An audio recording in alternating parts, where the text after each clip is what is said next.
Go ahead, Tim. You got it, man. It's been a while since I got to say that. So. Tim Lane home for No. I mean, yeah. But how do you guys address? I mean, obviously, Coach Meyer was in here earlier about the tackling. I mean, basically, so many yards came on like 4 or 5 plays and stuff. But what do you address this week that, with your guys, et cetera, in practice? What do you do different?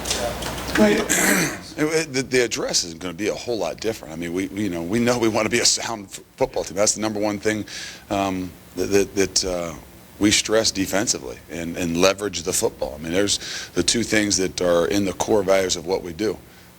And those are the things that we aren't seeing. So, we got to reevaluate how we go about practicing that, how we go about doing some of those things. We need to get some different looks, but it all starts with leveraging the football and fundamentals. When you looked at the video, was it a couple of times a couple guys freelancing a little bit, or was it just guys missing, or how would you? Believe me, I laid awake Saturday night trying to, as I watched that thing, as everybody else in the house sleeps, and I couldn't pinpoint one exact thing. You can say guys had him, guys wrapped, guys this, guys that, but the only thing I can see is that, it's not a lack of effort.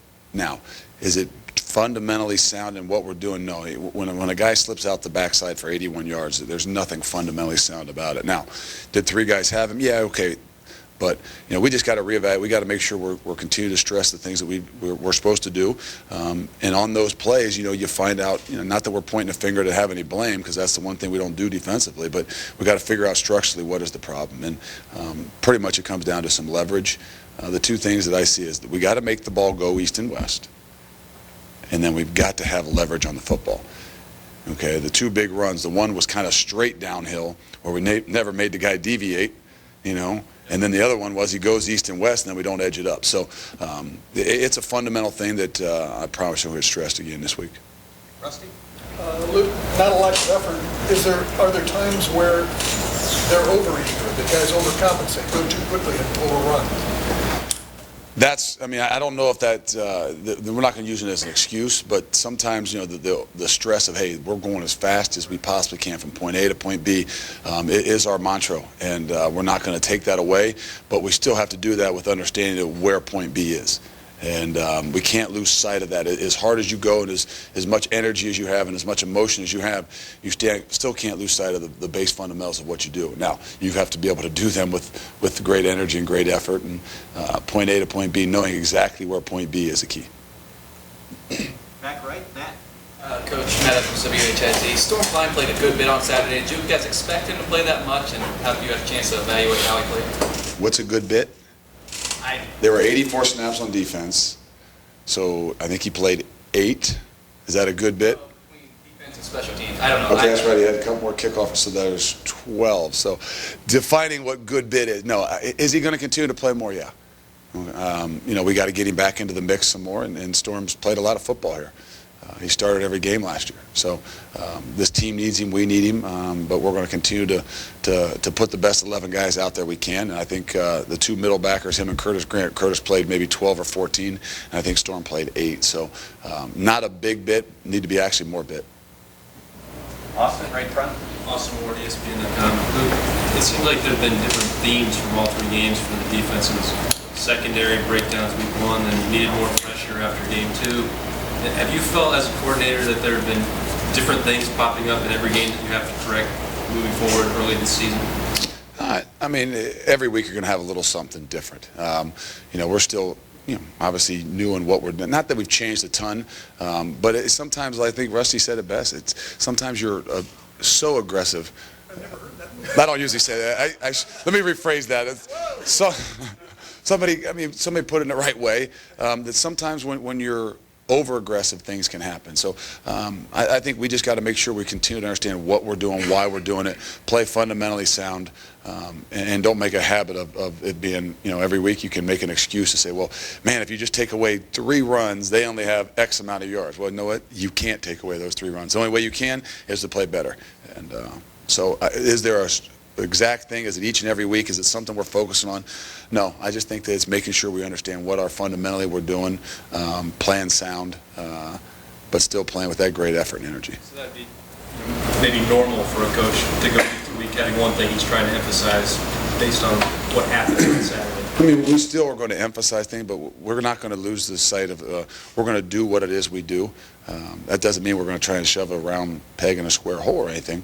We have to be able to adapt and change to the people we have and the things that, are going to hurt us. But, we're going to play, make sure we understand that we got to play with great fundamentals. MAs are the things that ultimately end up hurting you, whether that's a missed tackle or a missed assignment. And, that's the things we got to clear up, whether it's in the back end, in the front end, and wherever. They're all tied together. There's a lot of times, you blame the coverage on the first week, but you know what, if you hit that quarterback and he doesn't get the ball off, that lack of coverage wasn't exposed as much. So that's why we all stay together. That's why we all work together, and they're all phases of the game, running, passing, all that stuff is you don't pinpoint and just point a finger at anybody in that room. John, middle? Look, you guys blitzed more last week than we've seen recently. Did that, after seeing the film, open up more big play opportunities? How many times? Storm played it. How many times we blitzed? Exactly, I don't know. Okay, all right. Well, no, we did a little bit. I mean, we knew we had to be aggressive, and we got to do a better job of that. But I think what that does is it still allows you to open up some of your other things. I mean, it wasn't like every sack or every pressure was a blitz. But when you do them a little bit more, now they're looking for them, and now it gives those 3 guys or those 4 guys that are rushing a chance. So, sometimes we're hard on those guys. You didn't get any pressure. You didn't get pressure. Well, sometimes if we don't make an offense, not know exactly what's coming, we don't give those guys up front an opportunity to actually get pressure. So, like I said, that's why all those things tie together. Did we come a little bit more? Yeah. Were we a little more aggressive? Yeah. Were you going to take the good with the bad with some of those? Yeah. And I think that's the thing we got to find a good balance. Far left, Matt.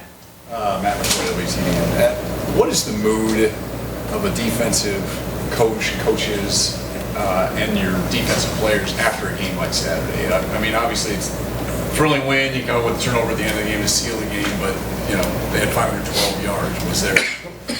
Well, I think the one thing is I think Coach Meyer's done a great job of, not that we didn't do in the past, is to enjoy a victory. And as I start to mature a little bit, I say a little bit, my wife tries to remind me to be grateful and thankful. I mean, there's a lot of guys that, and a lot of times where those things wouldn't have come up your way. So, it starts with, hey, we're going to coach them hard. And it's a lot easier to coach them harder when they came away with a win, because they still feel like it's all right. They're good about themselves. They're still 3-0. We're 3-0, and that's the ultimate goal. So, does it hurt? Yeah. Was there a knot in the bottom of my stomach? Yeah. Did I lay in bed watching the game on Saturday night instead of the other games? Yeah. But that's kind of always been that attitude here. And we're never satisfied. If it would have been 10 points, I'm sure it would have been something that I'd have been sitting there, worried about, like, wow, we had a chance, had our hands on the ball there, or missed a tackle here, or, so that never satisfied attitude where helps you to really fight through and continue to get better. Sometimes isn't always the best way to live, but I guess that's what you get when you're a part of this. Last question in here, Rusty. Two-parter. First of all, I won't say that you were right again. Okay, good. I don't think we ever asked you this, but despite the circumstances that you served under, did you enjoy being a head coach last year? And what did you take from it? Well, I mean, I guess that was my first time being a head coach, and when you talk to some of the guys, some of the great things about being a head coach is the off season, where you maybe set a schedule, or you get to do this, or maybe there's a Nike trip of some sorts, or I'm not sure that I got to experience some of those real joyful things. Coach Withers and I talk about it all the time. Those head coaches they go on the Nike tour. They go on those, where they take them to Hawaii or whatever. We were going to go on a pony tour. Pony went out of business, I think, a few years ago. So we were going to get together and go down to the casino down there in Cincinnati or something, get on the boat and do our own little one-day tour. But we didn't get to probably enjoy it as much as the rest. But nonetheless, it was a great experience. It was you learn a lot about yourself. You learn a lot about others, and you know who really has your back and how people react and respond in situations. If and when you become a head coach again, do you think that'll be helpful to you, what you went through in that 1 year? There's no doubt. You can't get that experience anyplace. Even talking to those guys that were in some situations that they took over in, all the advice they gave me, this, that, the other thing, to actually do it is tenfold. And, so someday it'll pay off. One last question. Yeah, Head coach. I think he said Clay. But go ahead. Clay, sorry. It's just, You served a lot of years with John Peterson. He comes in here Saturday with a different shirt. It's part of the business. Will it be good to see him? How do you think he's feeling about that? I don't get out there a whole lot before the games, and I'm not a real social person, but I know my wife and his wife are very, very good friends and stay in contact. That's probably the worst thing about what I do. I don't stay in contact with a lot of guys really, really all that well. Maybe it's the time constraints and things, but got the utmost respect for John and his entire family and what a person he is. And I know it'll be interesting for him to come back in here too. But obviously, I look forward to seeing him. Probably briefly, but then we usually talk after. I don't mean right after the game. I mean a day or so later, because just by nature of what goes on. All right, Tim, go ahead. Last one. You started it. You might as well end it. I was just going to follow on the rest of this question there. Did it make you more aware, though, of what a head coach wants to hear? You know what I mean? When you were from assistants, et cetera, did it give you more of an appreciation for that aspect? I mean, you got a lot of different insights. I think the one thing that you realize is when you're going to do it, you got to do it your way.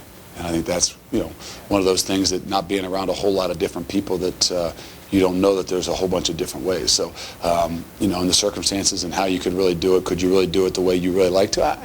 That's for another day. But like I said, you can't get some of those experiences just reading about it or just seeing it or trying to study it. To actually do it is invaluable. Thanks.